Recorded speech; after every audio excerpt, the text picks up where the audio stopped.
أعوذ بالله من الشيطان الرجيم. بسم الله الرحمن الرحيم. إن جهنم كانت مرصادا. Elawu Allah angivikele kusathane ongathandwa noqalekisiweyo. Egameni lika Allah onomusa onesihawu. Bafowethu. Ngikhulume ngama-verses akhuluma ngeparadise, manje ngikhuluma ngeverse elikhuluma ngesihogo. Wena ongabelieve ukuthi isihogo sikhona, lalela. Odale isihogo uthi ngikutshele namhlanje ukuthi inna jahannama kanat mirsada. Ngempela isihogo yindawo yobuhlungu, yindawo yokukhala nokugedla kwamazinyo. Akukho ukuphumula esihogweni bafowethu. Akukho ukujabula esihogweni bafowethu. Esihogweni yonke into yakhona umlilo bafowethu. Yonke into yakhona. Ukudla kwakhona ukudla nje okubolile kodwa kuyashisa, kuyabila. Idrink yakhona ubovu obuhlangene nemichamo yezilwane eziningi ezahlukene.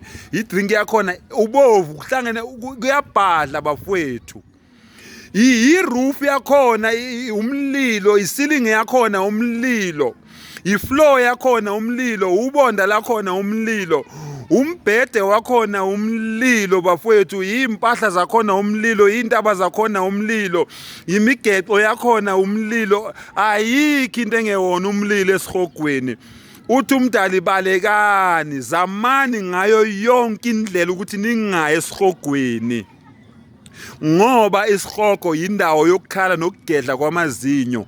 Akukho ukujabula esihogweni, akukho futhi ukuphumula ukuthi yabona umlilo mawushisa uya ngokuyulotha umlilo uye ngokucima. Owasesihogweni bafetha ucime, okunokuthi ucime ulokuvuthu lokubhebhetheke right through.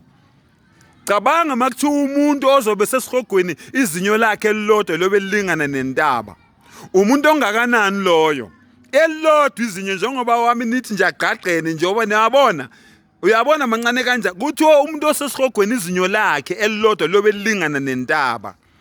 Awubheka intaba yangakinike bese uyabheka ukuthi umuntu oyobe engakanani, oyobe esha kanjani lowo muntu lowo onezinyo elilodwa lilingana nentaba. Umlomo uyobe ungakanani, ubuso buyobe bungakanani, busha bungqonqa esihogweni bafowethu. Amalanga basesihogweni amnyama.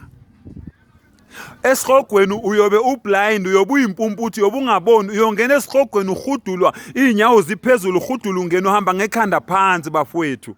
Bafowethu ake nibalekele isihogo, ngiyanixwayisa, ake nibalekele isihogo. Umdali uthi isihogo sidalwe uye. Isihogo yindawo yobuhlungu. Uma ungathatha umuntu oshayo esihogweni umkhiphe umlalise phezulu komlilo lo thina esiubiza ngomlilo esiusabayo wakulomhlaba, kuthiwa lowo muntu uzozizwa ngathi ulele ku posturpedic noma ku adblow noma ku restonic bafowethu. Ngiyanicela ingane zakwethu, ngiyanxusa, thathani lento. Mina lokho ngathatha lento bafowethu kuyaphileka. Ngiyazi ukuthi makungathiwa ngiyathula manje nenyoka mayengaqhamuka la izosho izothi mbathu uqinisile, ubatshela iqiniso shando. Mayengaqhamuka nje la ngeke ingenze lutho ngoba nayo lenyoka iyimuslim. Nayo lenyoka isikhonzi sikamdali. Nami ngiyimuslim, izongenzani inyoka bafowethu? Bafowethu thathani lento kuyaphileka. Ngiyanitshela bafowethu, mongayithathanga iSlam uyongikhumbula mhla uficwa ukufa ngoba ethuneni lo mkhonzayo ngeke uzumbone. Ngiyanithanda bafowethu. Wa akhiru dawana alhamdulillahi rabbil alamin. La ilaha illallah Muhammadur rasulullah. Subhanallahi amma yushrikun.